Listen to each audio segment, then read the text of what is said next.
Salam alaikum, Shia. Comment tu vas? Walaikum salam wa rahmatullahi wa barakatuh. Je vais très bien. Et toi, comment ça va? Alhamdulillah. Merci pour cet honneur que tu nous fais de nous recevoir, là, d'avoir répondu à cette invitation. Sans plus attendre, rapidement, est-ce que tu peux te présenter, dire qui tu es? Oui, bien sûr. Donc, je suis Bilal Omarji.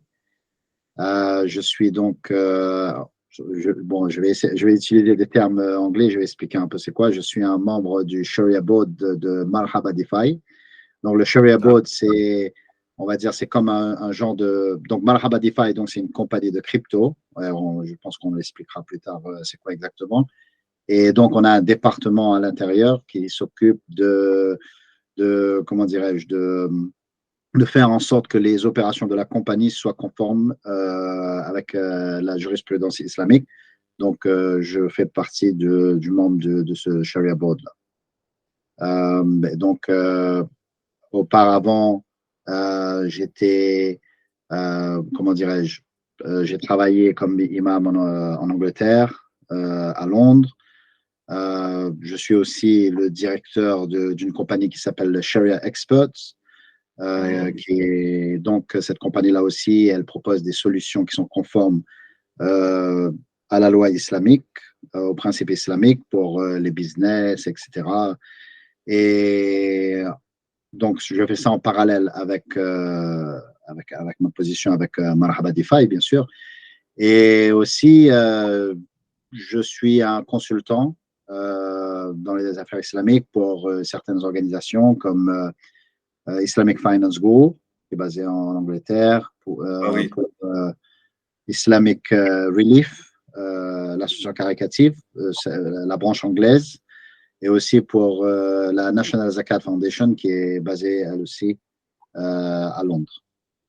Donc, voilà. Machallah. Machallah. Je sais qu'il y a encore, mais bon, c'est déjà pas mal. Alhamdulillah. Euh, Sans plus attendre, je vais te poser la question que tout le monde qui pose tout le temps, surtout en France, c'est que on a, on a un peu de retard par rapport à ça. Je voudrais que tu nous éclaires aussi. C'est très important. J'invite beaucoup de personnes par rapport à ça. Et alors, j'aimerais que tu nous dises clairement, les crypto-monnaies, est-ce qu'on peut, en tant que musulman, on peut investir dans ce marché-là? Oui, c'est une très bonne question. Donc, je sais qu'avec ce qui est passé avec comment dirais-je, la ferveur Bitcoin, il y a beaucoup de musulmans qui se sont lancés dans l'industrie du crypto. Et donc, il y a jusqu'à aujourd'hui, il y a beaucoup de musulmans qui se posent cette question-là. Est-ce qu'on peut investir dans le crypto? La réponse est que oui, c'est possible. C'est tout à fait possible d'investir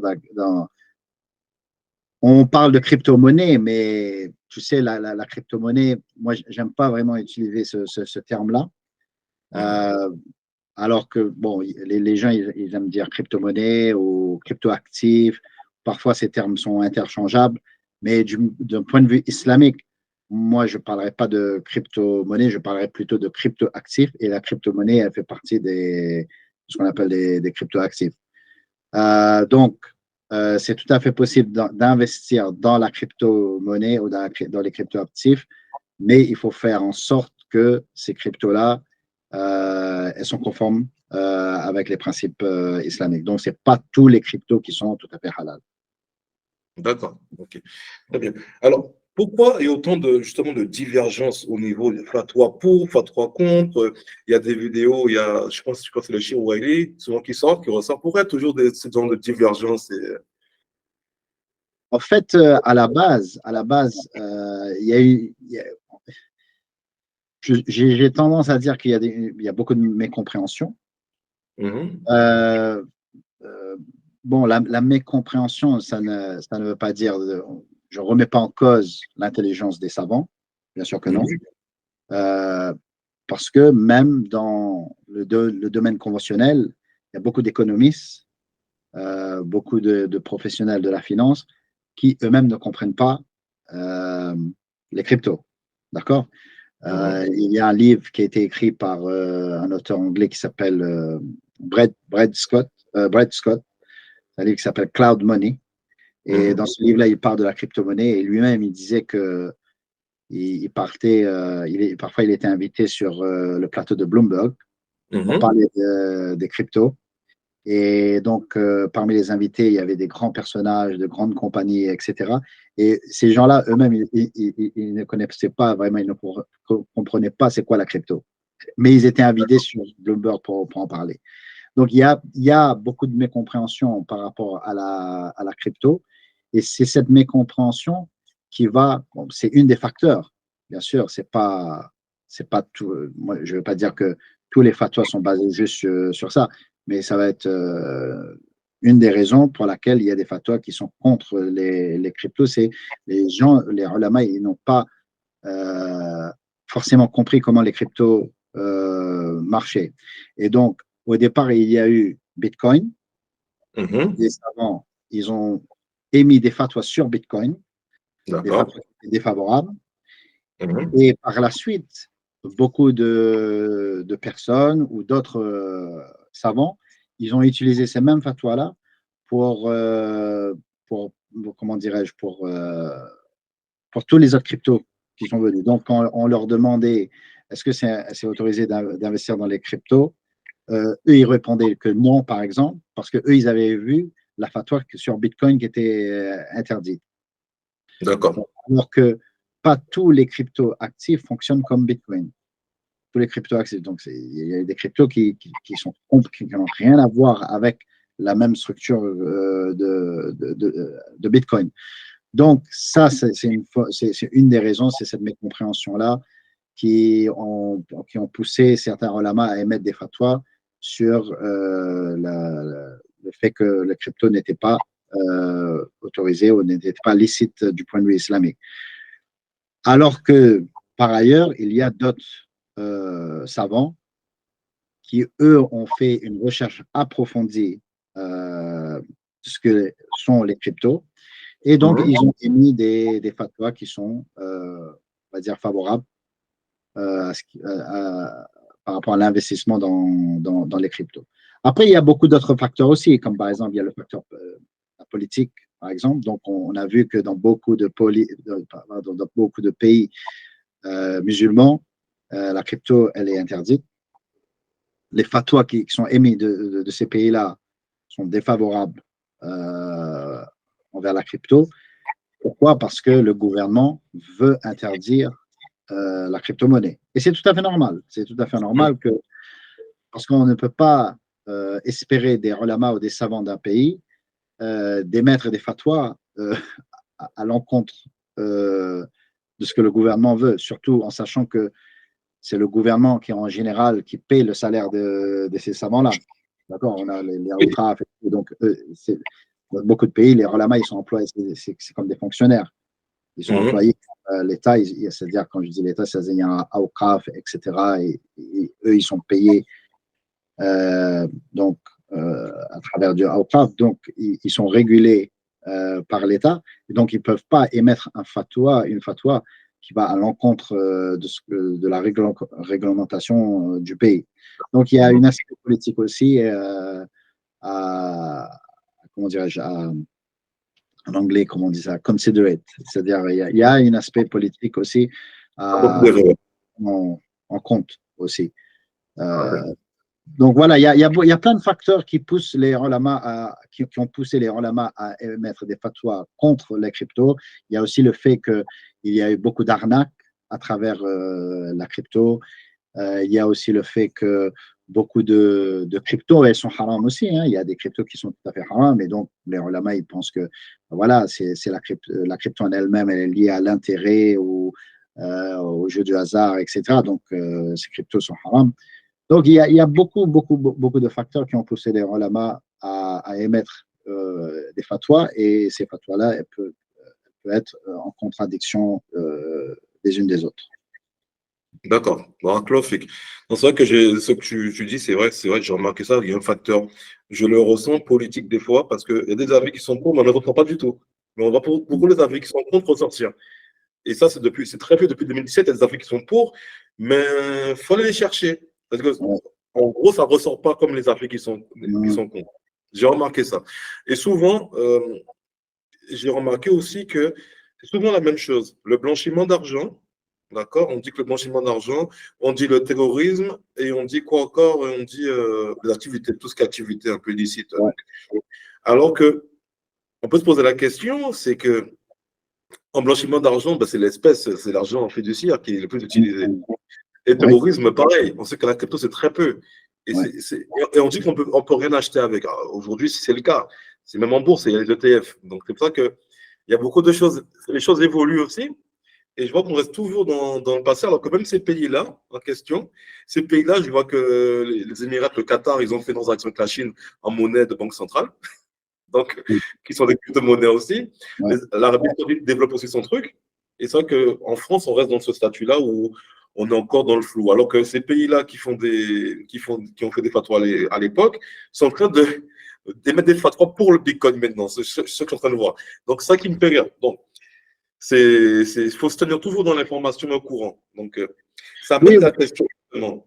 c'est comme je disais, il y a récemment, je dis que il faut pas penser que quand on parle de crypto, parfois les gens, ils sont bloqués sur Bitcoin. Mm, Et euh, eux, ils pensent juste que voilà, le Bitcoin, c'est un produit spéculatif. Et parce que eux, ils entendent dans les informations que voilà, la crypto-monnaie, la valeur a augmenté ou elle a baissé, etc., etc. Donc, eux, ils pensent que la crypto, c'est juste des produits spéculatifs. Euh, mm, c'est juste pour se faire de l'argent facile et mm, rapidement. mm, Alors qu'il y a beaucoup de choses à considérer quand on parle de la crypto. Il y a l'aspect politique, bien sûr. mm, Euh, les politiciens, ils ne savent pas comment mettre de la réglementation en place pour protéger mm, les consommateurs. Donc, tu mm, parlais, par exemple, des choses comme les arnaques, ou s'il y a donc, tu parlais du terrorisme, financement du terrorisme, blanchiment d'argent, etc. Donc, eux-mêmes, ils ont ce challenge-là. Comment on va mettre donc c'est l'aspect politique, comment on va faire passer des lois pour mettre en place la réglementation adéquate pour la crypto. Il y a aussi l'aspect financier, d'accord, parce que la crypto-monnaie, elle est en concurrence avec la finance traditionnelle, d'accord. ah oui, ah oui. C'est des nouveaux produits, elle veut être un challenge aux banques, etc.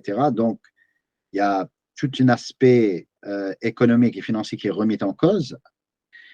Et ensuite, il y a aussi l'aspect géopolitique. Tout à fait. Comme par exemple, on sait que les pays comme la Russie, ils ont contourné les boycotts grâce aux Ah, les crypto-monnaies. réseaux sociaux, je les ai Exactement. vus. Même l'Ukraine aussi se faisait financer grâce aux crypto-monnaies. Mm, Récemment, les Israéliens, ils ont eu un accord avec Binance pour fermer les comptes du Hamas qui se finançaient par rapport à crypto. Et même, il y a, je crois que c'était la semaine dernière, euh, une, euh, une Israélienne qui avait été prise en otage par le Hamas, qui a été libérée par la suite. Je me trompe pas, ce qui s'est passé, elle a voulu ou elle veut poursuivre Binance. Elle veut poursuivre Binance parce que elle veut poursuivre Binance pour avoir laissé au départ le Hamas ouvrir des comptes de plateforme. crypto sur leur plateforme. Donc, elle dit que c'est à cause de vous que je me suis fait kidnapper, je me suis fait prise en otage, etc. Mm, Donc, il y a tout un aspect géopolitique aussi. Donc, et c'est ces choses-là qui va motiver certains savants à émettre des fatwas qui sont plus ou moins favorables ou défavorables par rapport à la crypto.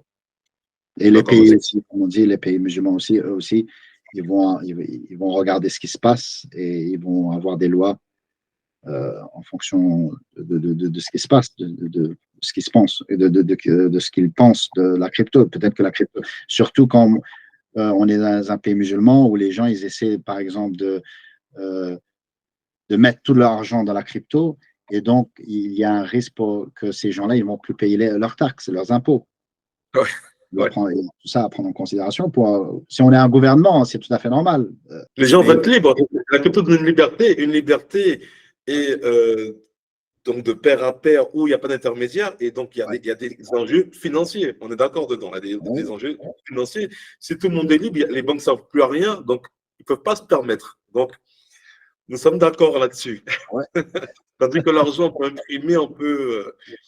Mais justement, ça vient. La troisième question, c'est par rapport à ça. Alors, quel va être le statut des futures monnaies de banque centrale? Donc, on sait comme l'euro numérique, etc., Mhm, qui sont des crypto-monnaies, comme on a vu le yuan dernièrement.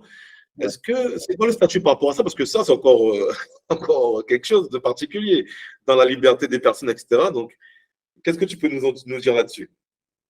Oui, donc beaucoup de banques centrales, ils veulent émettre des crypto-monnaies. Là aussi, il y a beaucoup de questions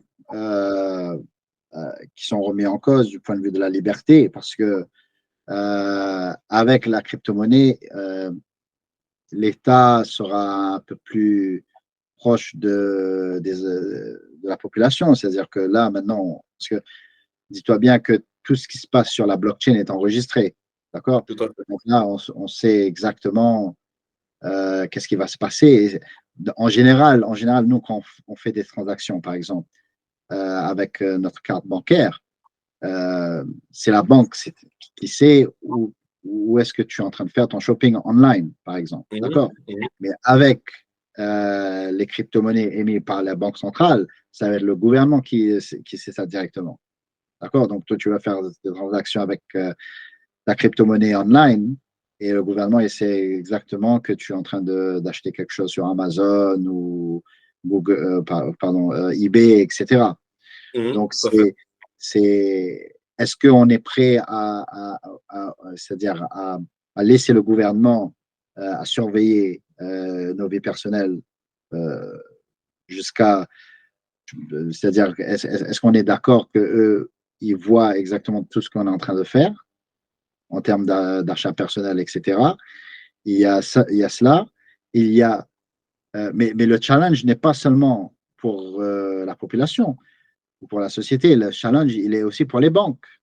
Parce que une banque centrale qui va émettre euh, sa propre, Monnaie.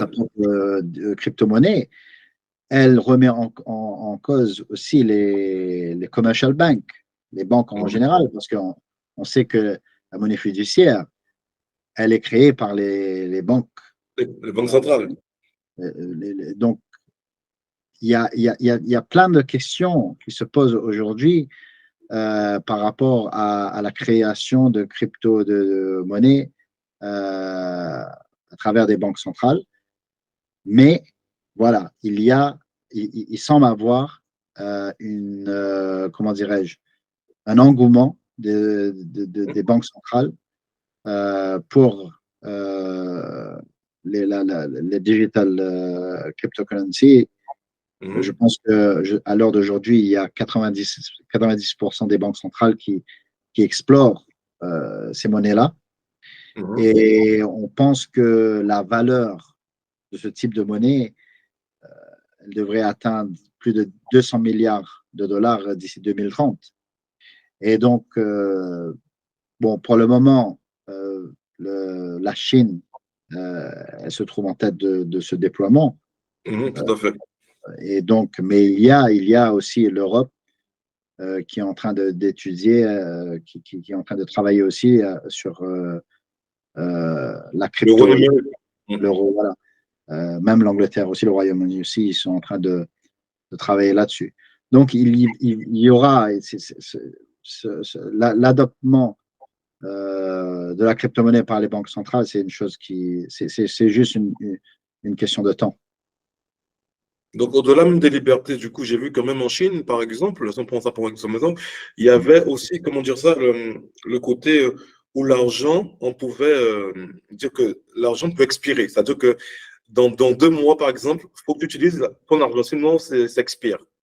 Donc, Mm. il y a comme ça que j'ai vu. Si tu es un mauvais citoyen, on peut te priver de liberté. Bon, par exemple, tu vas dire, toi, tu n'as pas été sage, tu n'as pas de chocolat. Tout ce qui est chocolat, tu ne peux pas acheter. Donc, j'ai vu des trucs comme ça qui font peur, en fait. Ouais, Donc, ça, mais c'est pour aussi montrer que au départ, la crypto-monnaie, c'était pour retrouver une liberté tout à fait. financière. Les gens qui sont plus en faveur de la crypto-monnaie, ce sont des anarchistes en général. Mais même si comment dirais-je, l'intention originale, c'est ça qu'on dit en français, l'intention originale, c'était de trouver une liberté. Vite fait, cela a été rattrapé par l'État qui veulent eux aussi avoir la part du gâteau. d'accord, leur part du gâteau, mais on va dire qu'ils reviennent encore plus fort parce que en faisant cela, ils vont mettre la main un peu plus sur le contrôle des informations de la société. Tout à fait. Alors, très bien, je te remercie pour cette réponse. C'est quelque chose d'important parce que c'est quelque chose qui va être, je pense qu'en France, 2026, 2027, ça va arriver bientôt les monnaies de banque centrale. Donc, ils sont en train de voter des lois. Donc, il faut que la population sache qu'est-ce qui se passe. On l'a vu en Chine déjà.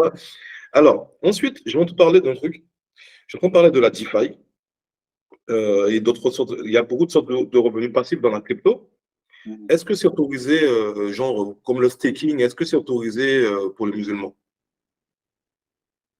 Dans la DeFi, donc c'est la finance décentralisée, la Decentralized Finance, il y a des produits qui sont. C'est comme les cryptos en fin de compte. Comme on a des cryptos qui sont halal et d'autres qui ne sont pas halal, il y a aussi des produits sur le marché de la DeFi qui ne sont pas conformes aux principes islamiques. En général, les produits de la DeFi, on va dire, ce sont des produits qui sont structurés vers des emprunts. D'accord? Et ces emprunts-là, elles vont émettre des intérêts. D'accord? Mais ce qu'il faut savoir, surtout dans le marché de la crypto-monnaie, c'est que c'est les termes. Donc, comme je disais auparavant, parfois on parle de crypto-actifs, de crypto-monnaie, parfois ces termes-là, ils sont interchangeables, etc. Il ne faut pas oublier que le marché de la crypto, ça reste un marché qui n'est pas régulé. Et donc, n'importe qui peut dire n'importe quoi. D'accord? Donc, il n'y a pas de mauvaise réponse. Si quelqu'un, par exemple, elle veut dire crypto-monnaie ou crypto-actif, on ne va pas dire non, non, non, c'est pas ça, ou c'est pas comme ça, ou non, c'est faux ce que tu dis. Non, c'est pas comme ça. De la même manière, quand on parle des produits de la DeFi, il y a comment dirais-je, il y a beaucoup de scénarios où les produits, donc ces emprunts-là, ils vont émettre des intérêts. Mais dans l'écosystème du produit, on ne parle pas forcément de l'intérêt. D'accord. On va dire que c'est des rewards, c'est-à-dire, comment dire reward en français encore? Comment ça, des revenus ou des récompenses, comme des Des récompenses. récompenses, voilà. On va parler de récompenses ou on va parler de bénéfices. Mais alors que si on devait faire l'analyse du produit d'un point de vue islamique, on se rendrait compte que non, ces soi-disant récompenses ou bénéfices, elles représentent de l'intérêt qui est haram. D'accord? Par exemple, c'est très possible que, on va prendre l'exemple de DAI, par exemple, parce que en général, les gens ils aiment poser cette question, est-ce que DAI est Sharia compliant ou pas? Donc, DAI, à la base, pour créer les tokens DAI, il faut on donne ce qu'on appelle les collatérales, d'accord? Et ensuite, on emprunte le DAI, et pour récupérer le collatéral plus tard, il faut donc rembourser. D'accord? Il D'accord. faut rembourser ce qu'on a emprunté. Et après, la plateforme, elle va nous redonner ce qu'on a mis, on a mis en gage. Voilà, ce qu'on parle en D'accord. collatéral, c'est ce qu'on a mis en gage. Maintenant, eux, ils ne vont pas nous dire de payer l'intérêt, par exemple. D'accord. Ce que ils vont dire, c'est de payer ce qu'on appelle le stability fee. Sur le stability fee, c'est Comme des frais de service. des frais de service. On va dire que c'est Mhm. comme des frais de service. Mais ces frais de service-là, si on regarde la structure en elle-même, elle représente de l'intérêt. Elle représente de l'intérêt sur un emprunt que la personne va faire dès le Mhm. départ. Donc ça, c'est haram. Et parfois, il peut y avoir un autre produit que eux, ils vont dire, et le meilleur exemple, c'est Uniswap.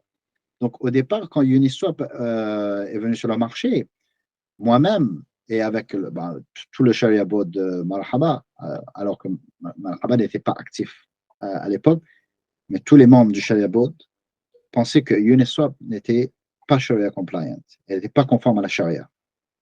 Mhm. Pourquoi? Parce que dans le white paper de Uniswap, eux, ils parlaient de récompense sous le nom, ils parlaient de l'intérêt. Ils disaient que D'accord. voilà, il y aura les liquidity pools, et les gens ils vont venir et ils vont mettre, they're gonna provide, ils vont mettre sur les pools, ils vont donner leur crypto à eux, etc., pour faire des transactions. Mhm. Et en contrepartie, ils vont recevoir de l'intérêt. D'accord. On pensait que ben voilà, c'est de C'est clair. l'intérêt. Mais, euh, mais en fin de compte, même d'un point de vue islamique, Suleiman, Mhm. nous, il y a une règle.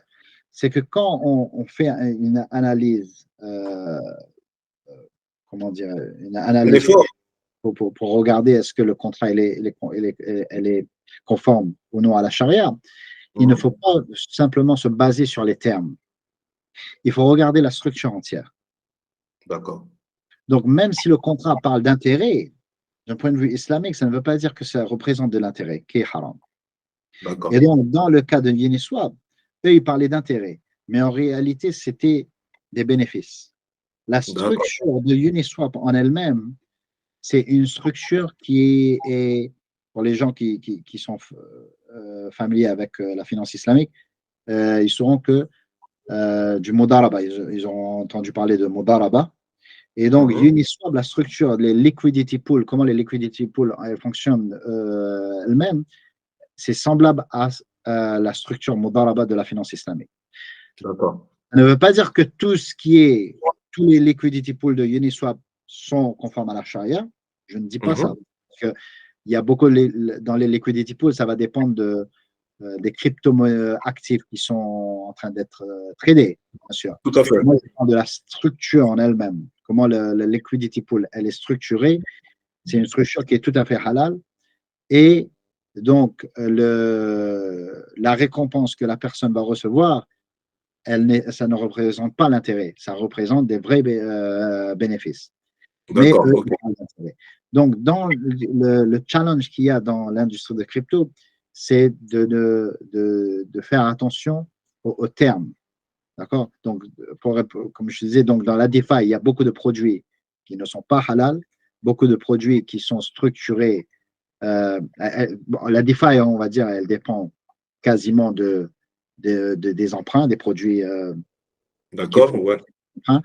Et donc, il faut faire attention à ce que ces emprunts-là ne génèrent pas de l'intérêt. D'accord. D'accord. Et je te Après, il y laisse. a des staking aussi. Il y a aussi les produits comme le staking. Là aussi, ça va dépendre. Le staking, c'est proof of stake. Si on parle de proof of stake, le proof of stake en elle-même, elle est conforme à la charia. Mais là aussi, il y a beaucoup de conditions à suivre, comme par exemple, est-ce que si c'est un proof of stake sur une plateforme qui est neutre ou pas, ou est-ce que c'est une plateforme qui n'est pas conforme à la charia en elle-même. Donc, si la plateforme en elle-même n'est pas conforme à la charia, donc on ne pourrait pas faire le proof of stake. Ou bien, est-ce que c'est Parce que quand on parle de staking, le staking, ça veut dire plein de choses. Donc, le proof of stake, on parle de staking. Mais staking, ça veut dire plein d'autres choses. Par exemple, ça se pourrait qu'on peut, on va bloquer nos cryptos dans un smart contract juste pour, et la plateforme va nous récompenser. Mais les cryptos qui sont bloqués dans le smart contract, elles ne sont pas utilisées. On n'emprunte pas ces cryptos à personne. Elles sont juste bloquées dans le smart contract. Et l'objectif de bloquer ces cryptos dans le smart contract, c'est pour que c'est-à-dire le projet eux-mêmes, ils ne veulent pas, ils veulent essayer de réduire la circulation des tokens sur le marché. Okay. Ah, d'accord. Et donc, donc, ils vont encourager les gens, ils vont inciter les gens à bloquer leurs cryptos dans des smart contracts et en contrepartie, ils vont les récompenser. Ces récompenses-là, ce sont tout à fait halal. Bien sûr, là aussi, il faut que les cryptos qui sont utilisés pour le staking sont aussi conformes à la charia. Ou bien parfois, il peut y avoir du staking qui fonctionne comme des emprunts. Donc, on parle de staking, c'est-à-dire les cryptos, ils sont bloqués dans des smart contracts, mais elles vont être utilisées dans des pools de liquidité. Voilà, elles vont être empruntées elles vont être prêtées à d'autres personnes. Ça, j'ai appris ça, et c'est bien que tu dis ça, parce que ça, j'ai appris ça récemment. Il y a une grande plateforme dont je ne dirai pas le nom qui fait ça. Et ça, c'est ça que moi, maintenant, c'est vrai que je stake plus sur les plateformes parce que j'ai mes raisons. Et je stake différemment, on verra par la suite. Mais je stake plus trop sur les plateformes parce que il y a cette ambiguïté-là. Il y a certaines plateformes qui sont pas très nettes. Dont une, je tairai le nom. Voilà. Non, exactement. Donc, il faut faire très attention. Il ne faut jamais se fier aux termes, comme je disais, et il faut bien regarder la structure. D'accord? Parce que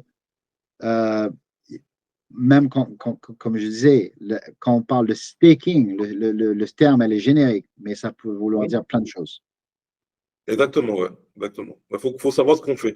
C'est un monde de requins, c'est très dangereux. C'est vrai que j'essaie toujours les gens à se former. Il ne faut pas rentrer là-dedans comme ça parce qu'on peut se retrouver être dans la cupidité et perdre beaucoup d'argent. Donc, j'en parle beaucoup. Alors, c'est important. Voilà, c'est quelque chose de très important. J'aimerais que tu me parles, du coup, parce que je sais que tu travailles pour le projet Marhaba Jifai, que je suis depuis un petit bout de temps. Et est-ce que tu peux nous dire, à l'audience, hein, qu'est-ce que le MRHB?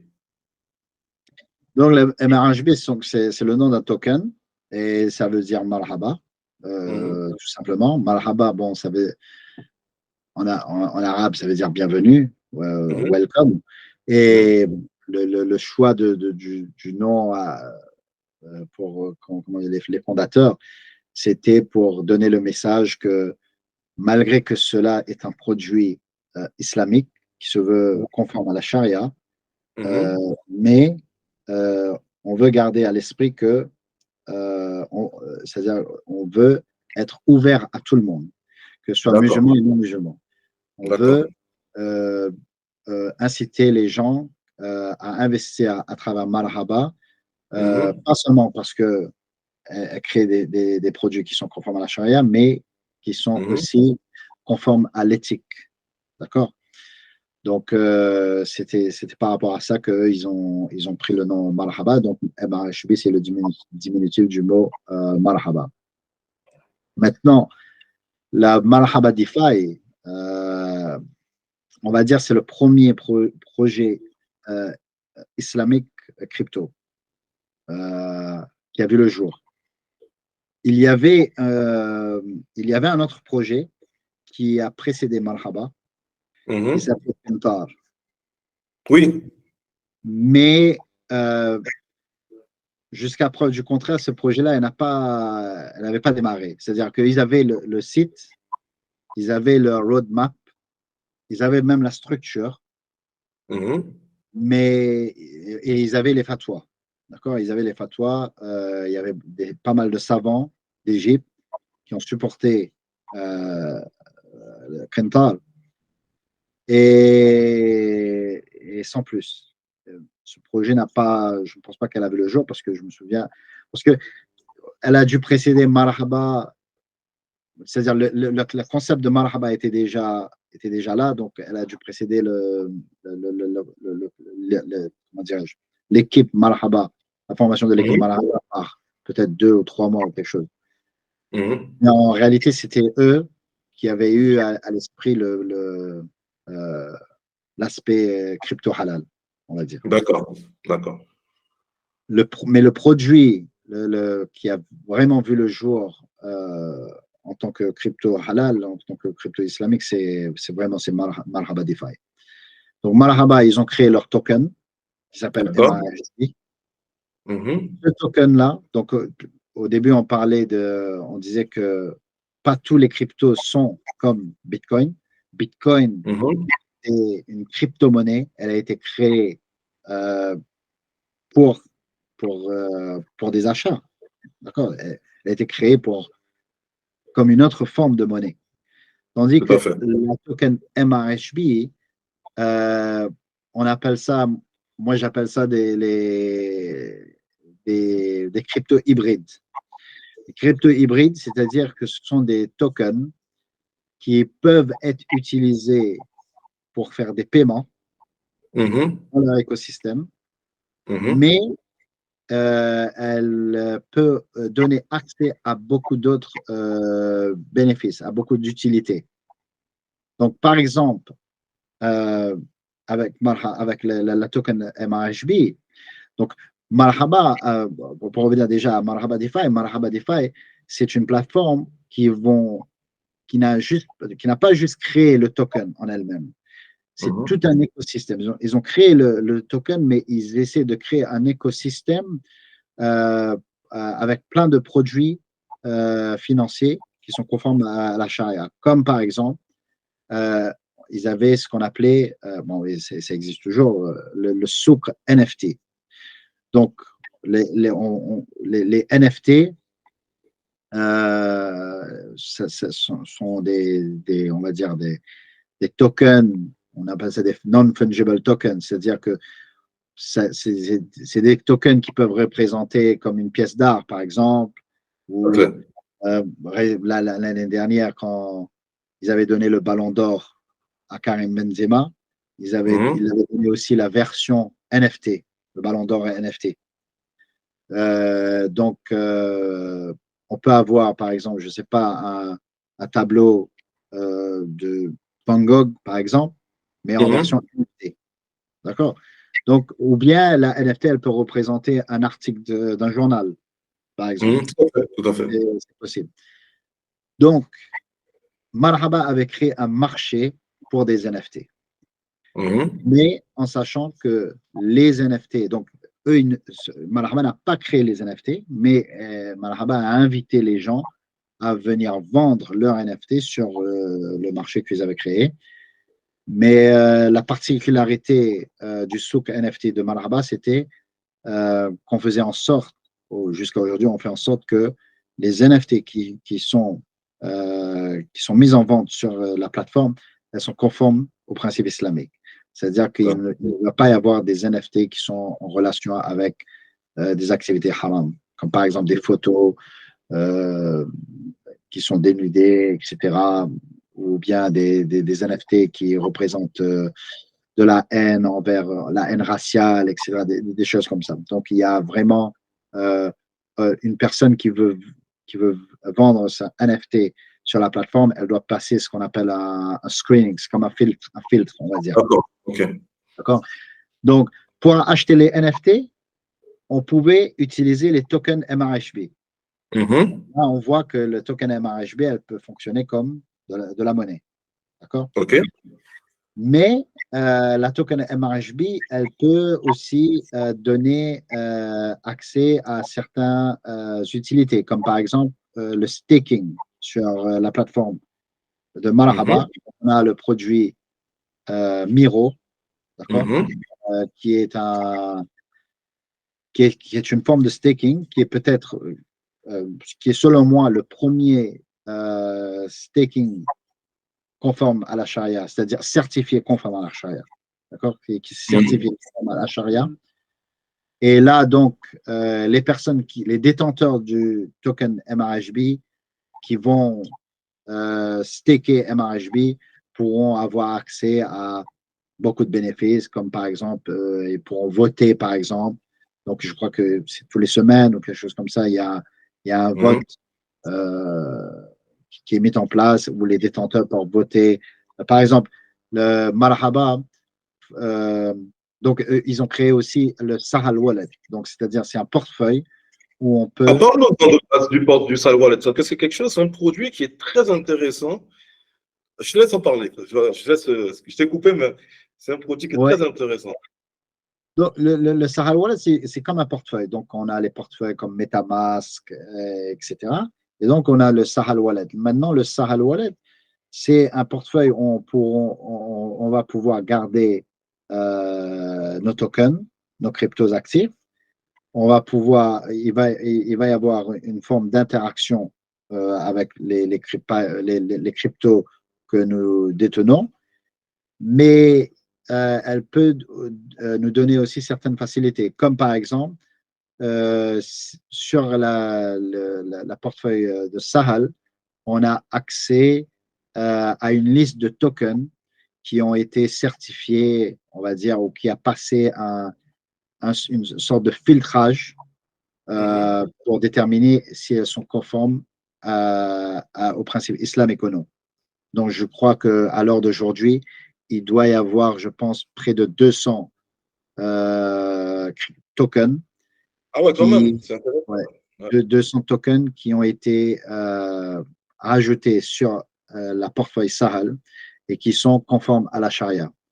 Et il doit y avoir peut-être un peu moins de 100 tokens, peut-être aux alentours de 70, qui ne sont pas conformes à la charia, mais dont les gens pourraient avoir accès à cette liste-là.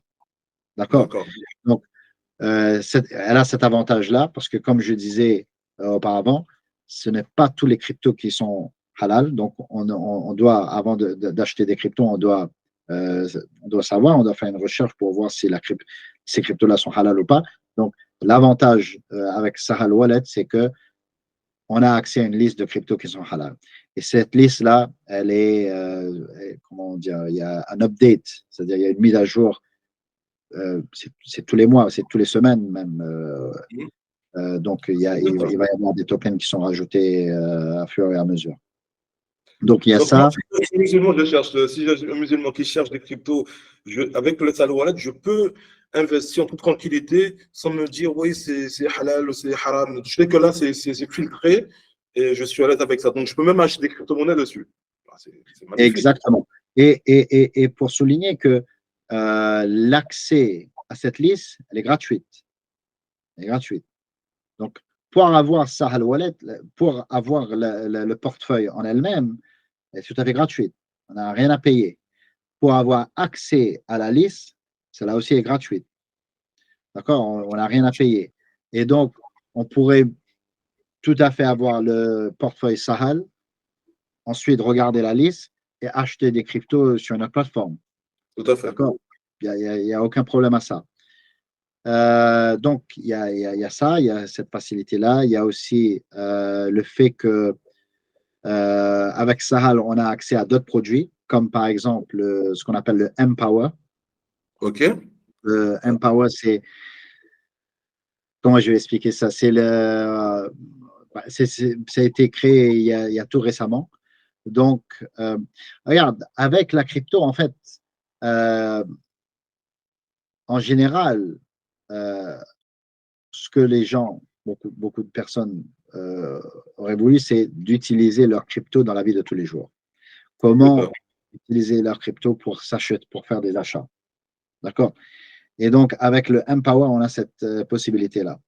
On a la possibilité de convertir nos avoirs crypto en une forme de monnaie digitale, comme par exemple, on OK. peut la convertir en euros, par exemple, ou en livres sterling, etc., etc. Et ensuite, on peut, donc, il va y avoir des cartes qui seront mises à disponibilité, des cartes comme Mhm. Visa ou Mastercard, digitales, là aussi. Et donc, quand on va partir dans un café, par exemple, on peut utiliser, par exemple, le QR code pour faire nos achats. Et donc, euh, en réalité, on aura payé avec nos avoirs crypto qui ont été Plutôt, ouais.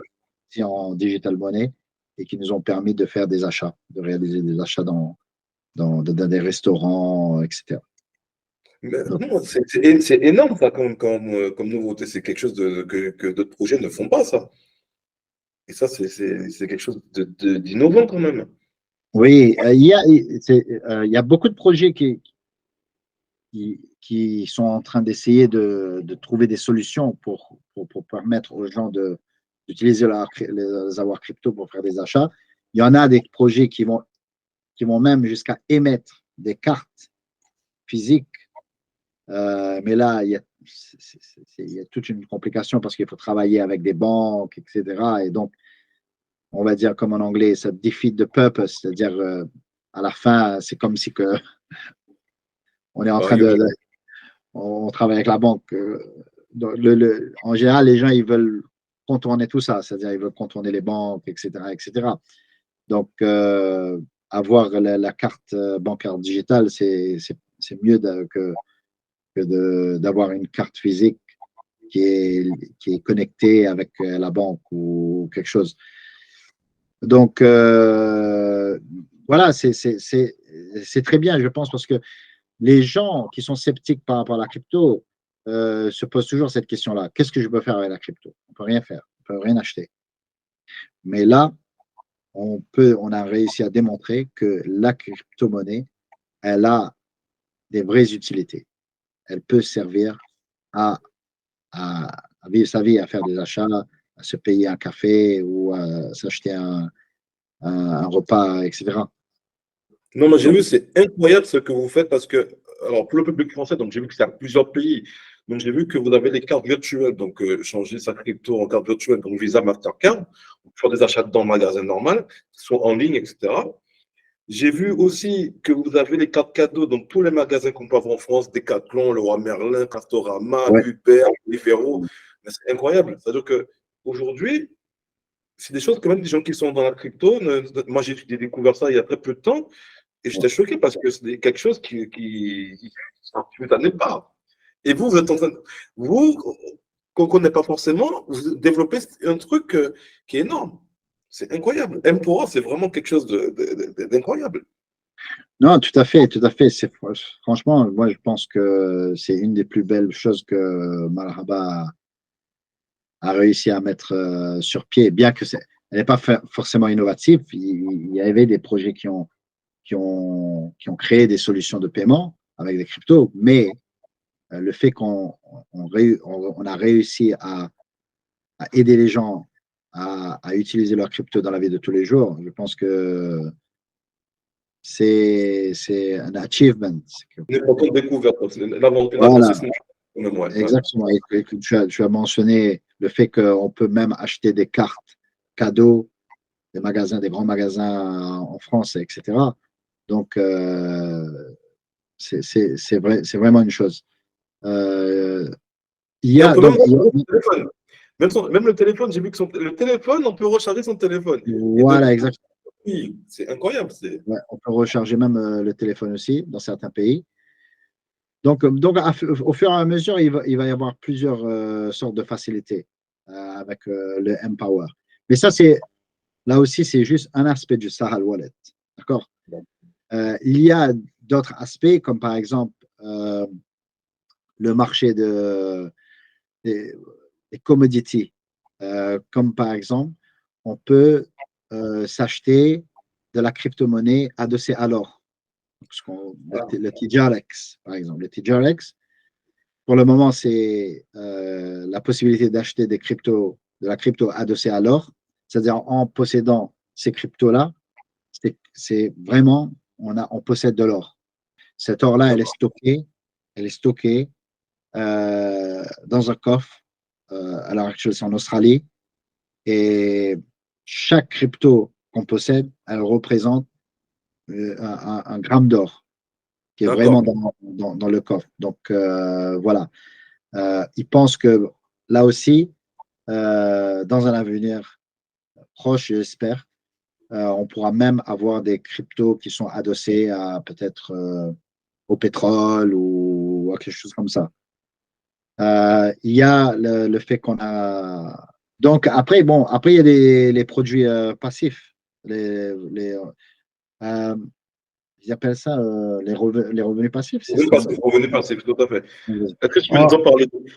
Est-ce que tu peux nous parler? Parce que ça tombe bien, parce que c'est une question que j'avais. Est-ce que tu peux nous parler? Parce que j'avais une question, c'est que moi, je voulais te poser la question. Est-ce que de me convaincre d'investir, pourquoi je devrais investir dans ma Spotify? Mais bon, je pense que tu as répondu à la question.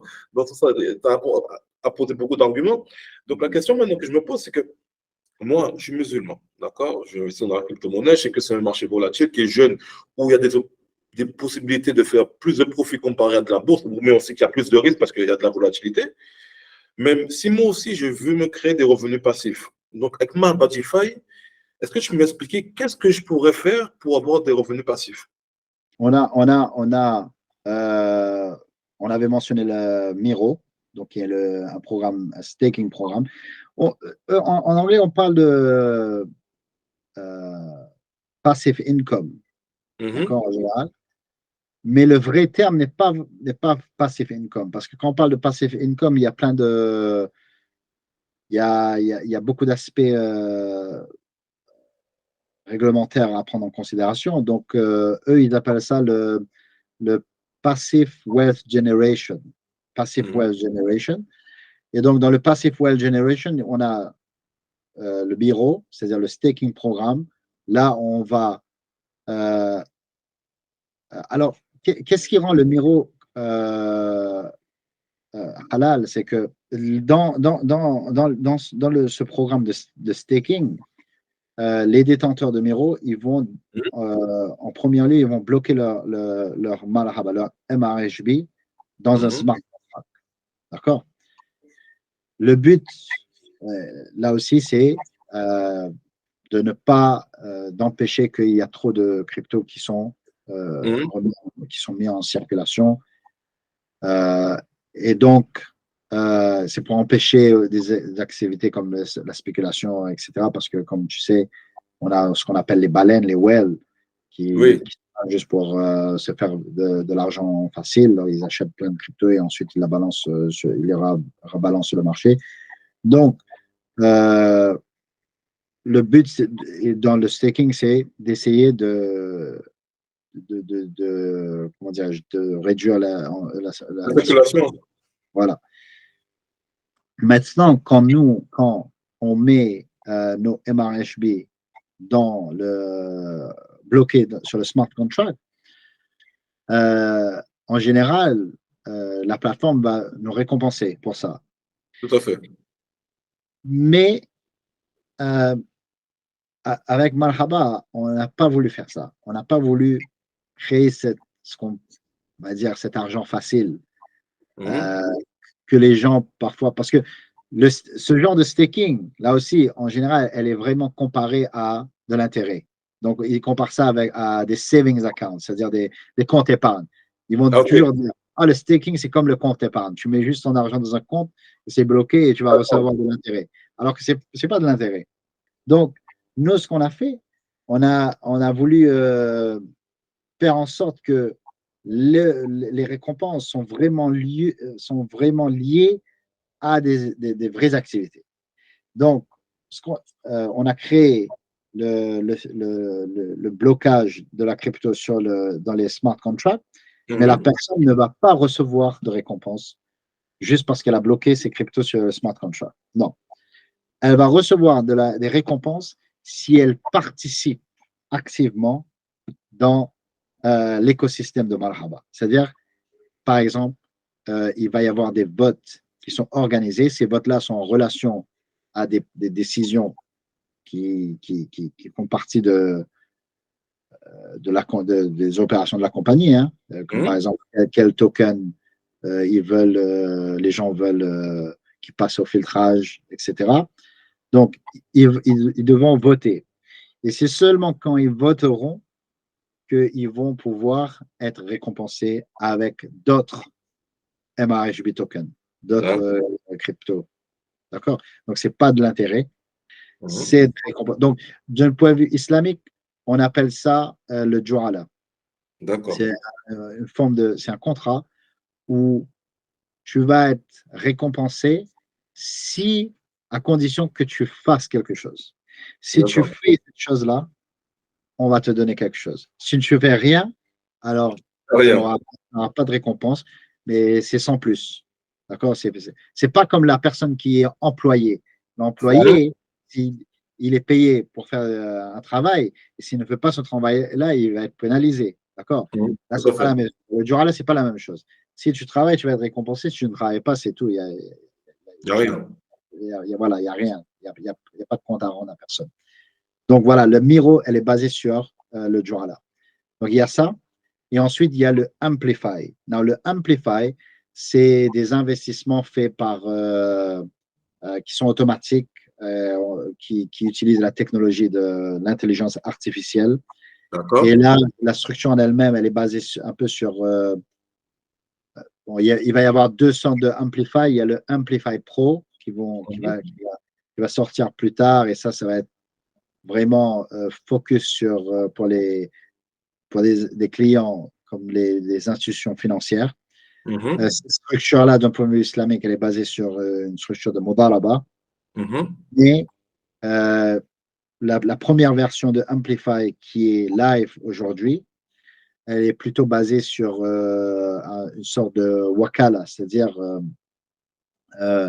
Marhaba facilite, elle rend un service, d'accord? Mhm. Et grâce à ce service-là, elle va le payer, c'est-à-dire les gens vont payer Marhaba en contrepartie du service qu'elle a rendu. Et le service elle-même, c'est le fait que Marhaba met à disposition ce qu'on appelle des vaults, d'accord? C'est des coffres et chaque coffre a sa propre stratégie et la personne, l'investisseur, elle peut choisir quelle stratégie dans laquelle investir. Elle va investir des stablecoins. Pour le moment, Mhm. c'est des stablecoins, c'est USDT. Il va y avoir d'autres stratégies. Il y aura toujours des stratégies qui vont être rajoutées. Et donc, ces personnes, elles vont bloquer leurs tokens dans des smart contracts qui vont être redirigés dans des liquidity pools. D'accord? Mhm. Ces tokens-là vont être utilisés pour du trading. D'accord? Mhm. Et donc, ils vont être revendus. D'accord? Ils vont être revendus, etc. Et il y aura des profits qui seront acquis et ces Mhm. profits-là vont être redirigés vers l'investisseur. Il D'accord. y a ça. Il y a aussi il va y avoir aussi des récompenses qui seront émises sur certains pools. Donc, ces pools-là Mhm. ne sont pas créés par Malhaba. Ils sont créés sur D'accord. d'autres plateformes. Malhaba, elle va juste faciliter. D'accord? Elle va juste D'accord. identifier quel pool qui émet le plus de bénéfices. D'accord? Et Mhm. donc, on va essayer d'identifier ces pools-là. Bien sûr, elle va faire en sorte que ces pools sont Sharia compliant, c'est-à-dire conformes à la Sharia. Et donc, non seulement elle va récupérer les bénéfices qui ont été émis grâce à ces liquidity pools-là, mais elle va aussi, euh, c'est-à-dire les gens qui savent un peu comment marche les liquidity, en fin de compte, il faut regarder comment Ça fonctionne fonctionne, ouais, comment en dire, particulier, en général, c'est le jeton, c'est USDT en général, je pense, avec le MRHB, la même quantité. voilà, il faut qu'il y ait la même quantité, etc. Et ensuite, il va y avoir il y a ce qu'on appelle le yield farming, c'est-à-dire que quand nous, on met nos tokens dans des liquidity pools, on nous Mhm. donne des jetons Ok. qui représentent, c'est comme un reçu Tout de à ce qu'on a déposé. Et avec ces jetons-là, on peut avoir accès à d'autres récompenses. tout à fait. Ces récompenses-là vont là aussi être récupérées par Marhaba, etc. Et ça va générer plus de bénéfices. Dans tous les cas, ces bénéfices, elles vont être redirigés ou redistribués vers l'investisseur. Mais Donc, c'est en termes de pourcentage, Chir, j'ai vu que c'est très intéressant. J'avais vu que moi, j'ai des gens qui sont avec moi qui investissent dans le Marba. Il y a par exemple, Miro, ça dépend donc le statut qu'on va avoir et le nombre de tokens qu'on va stocker.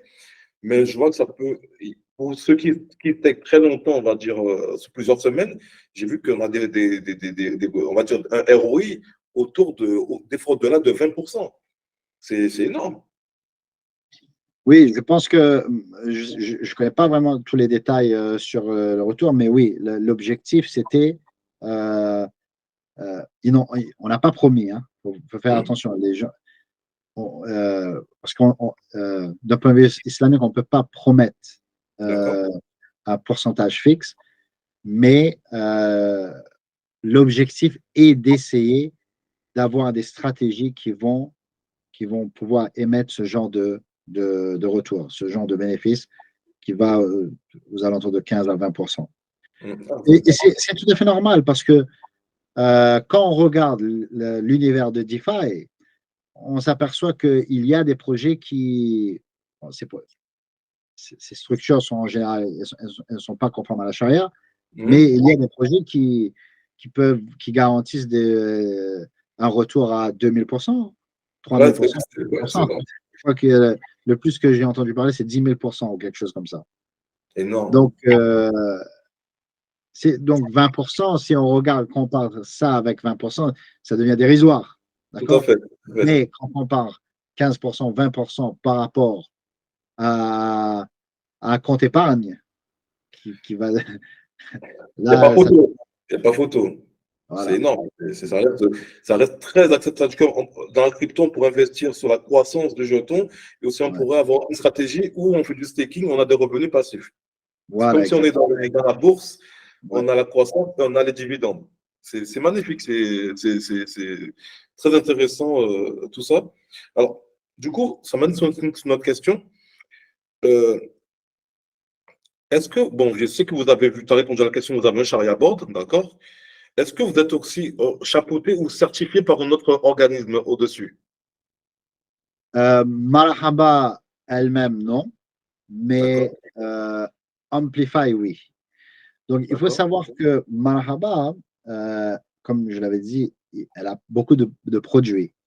Mhm. Donc, et ces produits sont indépendants les uns Indépendant. des autres. D'accord? Mhm. Donc, Marhaba avait approché le Sharia Review Bureau de Bahreïn Mhm. pour certifier Amplify. Et le D'accord. but, c'est pour donner, on va dire, bien meilleure visibilité Mhm. aux produits Amplify dans les pays du Golfe. D'accord? Parce que le Sharia Review Bureau, qui est une organisation de certification islamique, elle est accréditée par, ou elle est régulée par la Banque centrale de Bahreïn.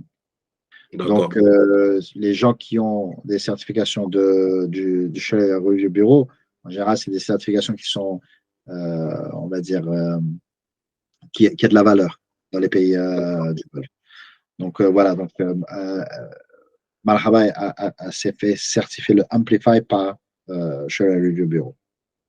D'accord? D'accord, ok. Et après, les autres produits ne sont pas certifiés par Sharia Review Bureau comme Sahal, Miro, Mhm. même le fait qu'on fait du screening des tokens. Donc, les tokens qu'on nous, on rajoute sur la liste de Sahal Wallet, elles sont certifiées, elles sont revues par nous-mêmes, elles sont filtrées par nous-mêmes. Il n'y a personne qui vient pour la certifier.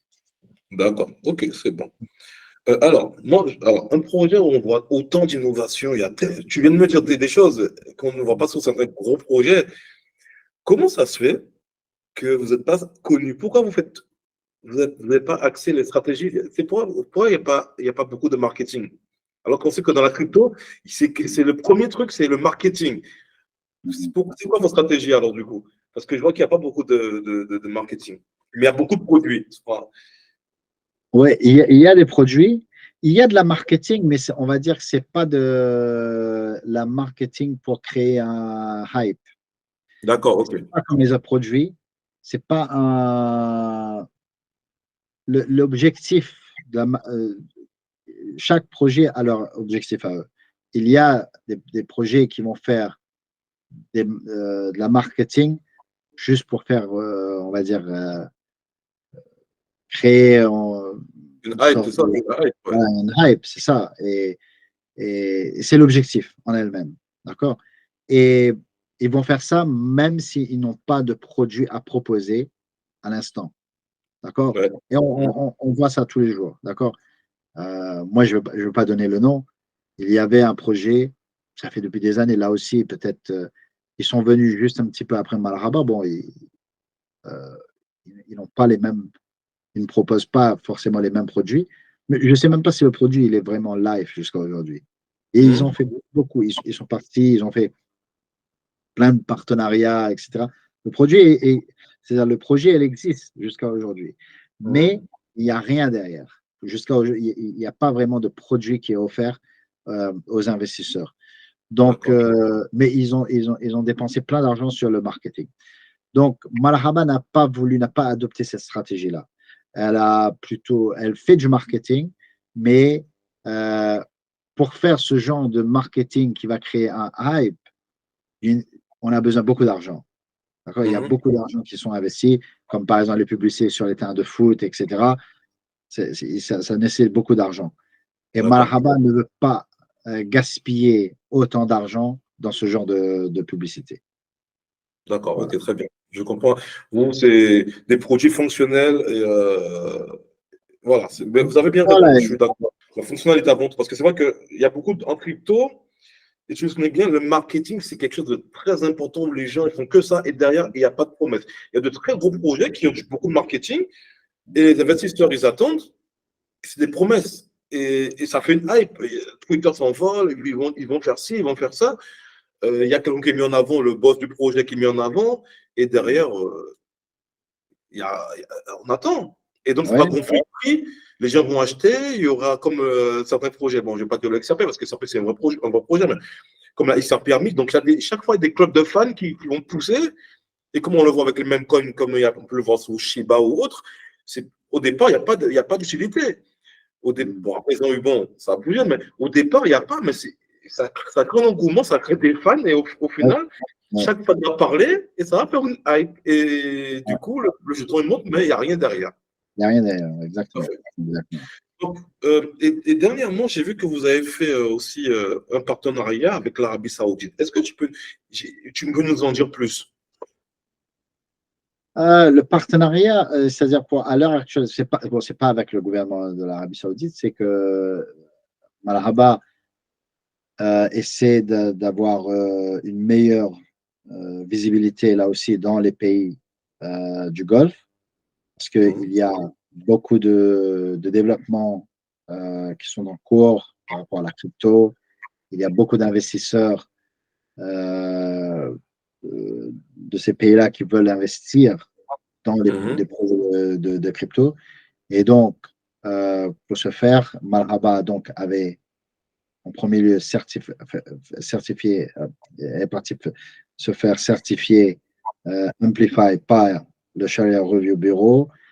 Elle a réussi à avoir une licence pour avoir, comment dirais-je, une présence en Arabie Saoudite. mhm, Elle a commencé à faire des partenariats avec mhm, des projets locaux, des projets sur la blockchain, etc. Et tout ça, donc, euh, comme je disais, c'est pour répondre au développement qui est en train de se produire dans le pays du Moyen-Orient et aussi pour attirer des investisseurs. Parce que voilà, d'accord. il y a des gens qui veulent investir dans les projets crypto-islamiques. Mais cela ne veut pas dire que Malhaba n'est pas concerné par les pays en dehors du Moyen-Orient. Non, Tout à fait, tout à fait. Ok, très bien. Alors, j'entends donc aussi, donc les gros sont entrés comme Grayscale, comme BlackRock, et on parle beaucoup des RWA, donc de Real World Assets.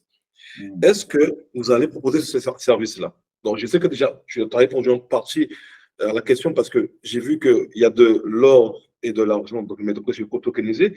Mais est-ce que vous allez proposer, par exemple, de l'immobilier? Parce qu'il y a Realty, par exemple, qui faisait ça. Realty, des produits financiers tokenisés. Oui, la tokenisation en ce moment, elle a beaucoup de. Comment je vais dire ça?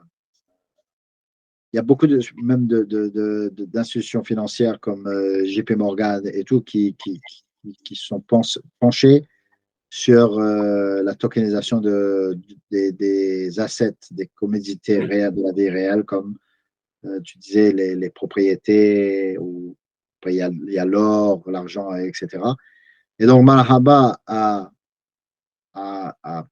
signé un partenariat avec un produit au Canada qui s'appelle Mabrouk. Et donc, ce qu'ils veulent faire, c'est ils vont acheter donc des properties, ils vont acheter des propriétés. D'accord? Et c'est, comment dirais-je, le ownership, c'est-à-dire la propriété, le titre de la propriété de ces maisons-là, etc., vont être divisibles en plusieurs unités. Ces unités-là vont donc être tokenisées en crypto, d'accord? Mhm. Et donc, en achetant ces cryptos-là, c'est comme si que nous, on possédait Une boîte de la euh, maison. dans la maison. D'accord? Et donc, voilà, donc Marhaba est en train de travailler sur. Donc, il y a Mabrouk qui est en train de travailler sur ce projet-là. Et Marhaba, elle a donc fait un partenariat avec Mabrouk pour que eux, ils puisseront vendre ces cryptos, ces tokenized cryptos sur la Mhm. plateforme de Marhaba. C'est-à-dire que, Ouais. Inch'Allah, dans le futur, on pourra acheter ce genre de crypto. Et ces propriétés, peut-être qu'ils seront mis en location, par exemple.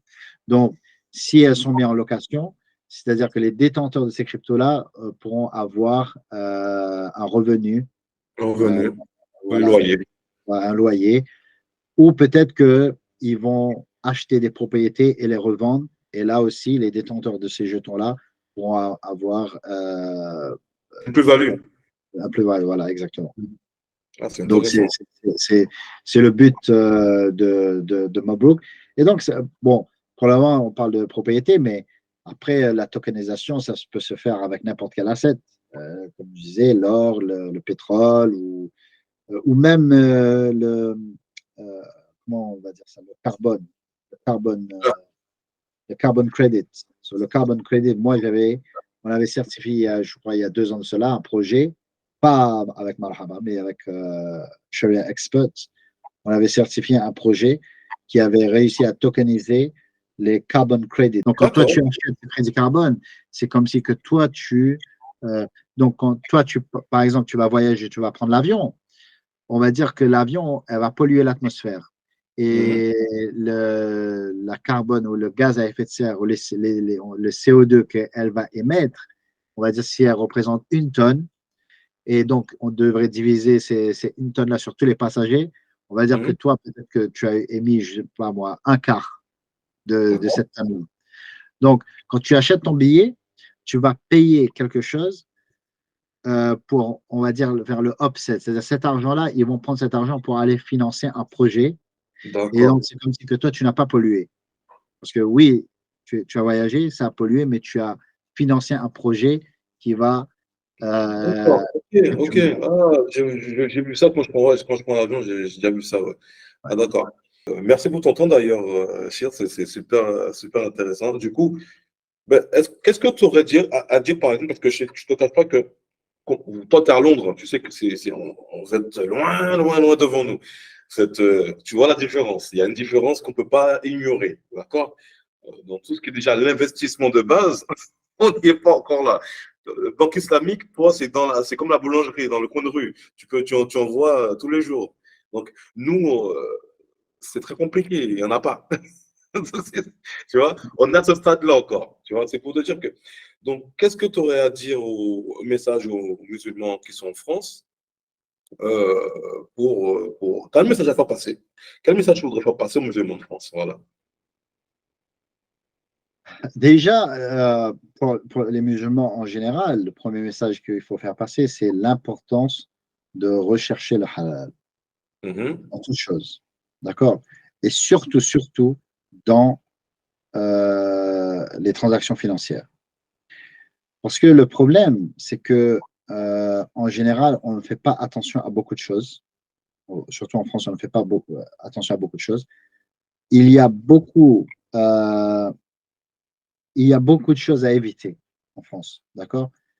Il y a D'accord. beaucoup de choses à éviter pour ne pas tomber dans ce qu'on appelle le haram. Mhm. D'accord? Et pour ça, on n'a pas besoin de banque islamique ou quelque chose comme ça, parce que c'est des choses que nous-mêmes, on est censé mettre en pratique, on va dire. Mhm. Donc, il y a beaucoup de choses à éviter, comme par exemple les comptes épargne qui paient de l'intérêt, par exemple. Tout D'accord? à fait. Donc, il y a ça. Deuxièmement, il y a un besoin de rechercher le halal et donc d'investir l'argent dans, dans un avenue ou dans quelque chose qui va nous rapporter euh, purement et simplement un bénéfice halal. D'accord. Maintenant, euh, le, il y a une règle en général dans la finance qui dit the more risk you take, the, Mhm. the better the profit. C'est-à-dire que plus tu vas prendre de risques, plus il y a des chances que toi, tu vas avoir des bénéfices. Tout à fait. Ouais. Maintenant, si tu ne veux pas prendre de risques et tu veux juste placer ton argent dans un endroit et tu veux avoir un petit revenu comme ça, euh, pour faire ça d'une manière islamique, ça risque d'être compliqué. Ça risque d'être compliqué, surtout en France. On n'a pas vraiment accès on va dire, des comptes épargne islamiques. Il va y en avoir, mais ça va pas être, ça reste vraiment minimal, je pense. Ouais, ouais, Euh, mais t'as même raison. en Angleterre, hein, ça reste assez minimal. Donc, dans ce cas, quoi faire? Eh bien, il faut soit, on se dit que voilà, on va essayer d'investir notre argent dans quelque chose peut, qui peut être halal, d'accord, Mhm. mais qui peut y avoir beaucoup plus de risques. Et qui dit risque, qui dit beaucoup de risques, dit possibilité de perdre son argent. D'accord? Oui, oui, bien Et, sûr. et donc, euh, euh, la crypto, c'est ça. Il y a possibilité d'investir halal. Donc, ça permet euh, à des musulmans comme les musulmans de France d'avoir accès à des investissements halal que peut-être ils n'auront pas eu accès à travers des banques en France, parce qu'il n'y a pas assez de banques islamiques, par exemple. Mais il y a un risque qu'ils vont perdre l'argent. D'accord? Mhm. Il y a tout à fait un risque. Investir dans le halal, c'est une autre chose aussi à comprendre, c'est euh, quand on dit d'investir dans le halal, ça ne veut pas dire que les bénéfices sont garantis. Ça ne veut pas dire que Allah subhanahu wa ta'ala, il va nous récompenser ou il va faire en sorte qu'on va devenir riche. Ça ne veut rien dire. Euh, Rechercher le halal, c'est un devoir.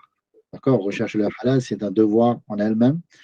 Euh, Tout comme prier, accomplir nos prières 5 fois par jour, c'est un devoir. Cela Mhm. ne veut pas dire que la personne qui va prier 5 fois par jour, elle va avoir la vie facile. Tout à fait. Ouais. Bon, donc c'est la même chose, d'investir. Les gens, en général, ils pensent que puisque je vais investir dans un produit halal, donc automatiquement, Allah il va me donner baraka. Yes, c'est possible.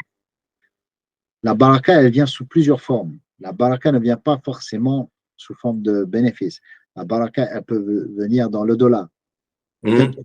le fait que nous, on a essayé de rechercher le halal dans ce monde-là, Allah subhanahu wa ta'ala va nous récompenser dans l'autre monde.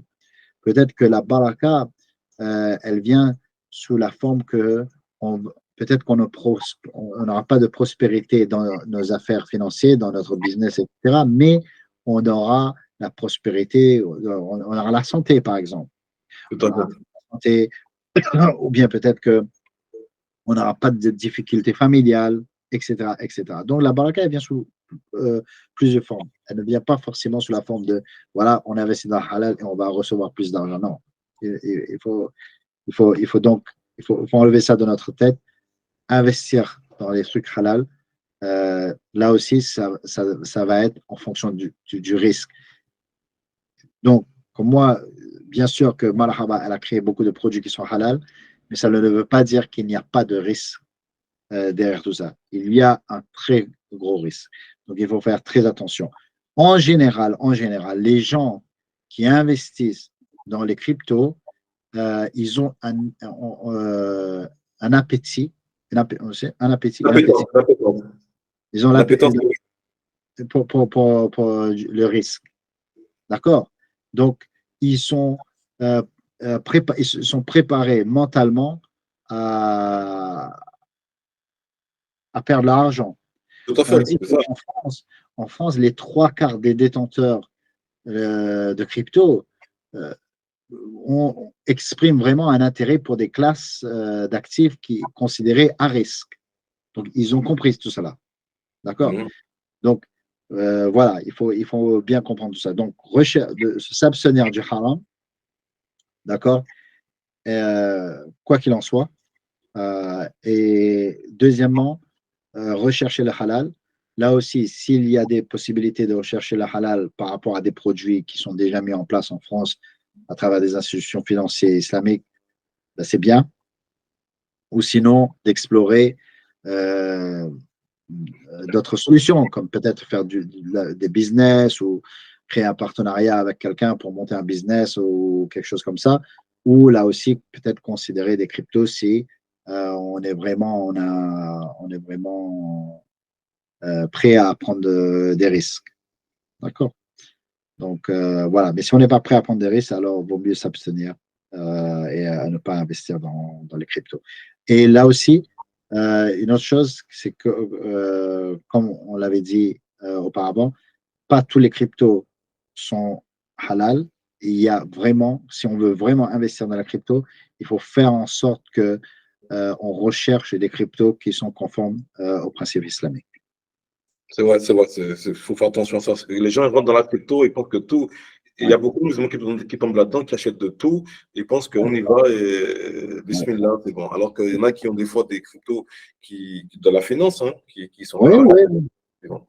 Moi, je ne dis pas que Marhaba a toutes les solutions halal et que tout ce qui est en dehors de Marhaba n'est pas halal. Non, moi, je ne dis pas ça. Il va y avoir des solutions dans l'industrie des cryptos qui sont tout à fait halal, mais il faut les reconnaître, il faut faire l'analyse, il faut rechercher, il faut avoir une compréhension de ce qui est de l'intérêt, du haral, des riba, des principes de la finance islamique. Il faut avoir une connaissance de base pour que nous-mêmes, on puisse identifier les projets qui sont halal ou pas. D'accord? Marhaba est là juste pour faciliter cette recherche-là. Donc, c'est les gens qui n'arrivent pas à comprendre comment fonctionne la riba, comment fonctionnent les principes de la finance islamique. Eh bien, ils ont juste à venir vers les projets comme Marhaba. Il va y avoir d'autres projets. Hein. Il y a Takada aussi qui sont en train de travailler sur leurs projets à eux.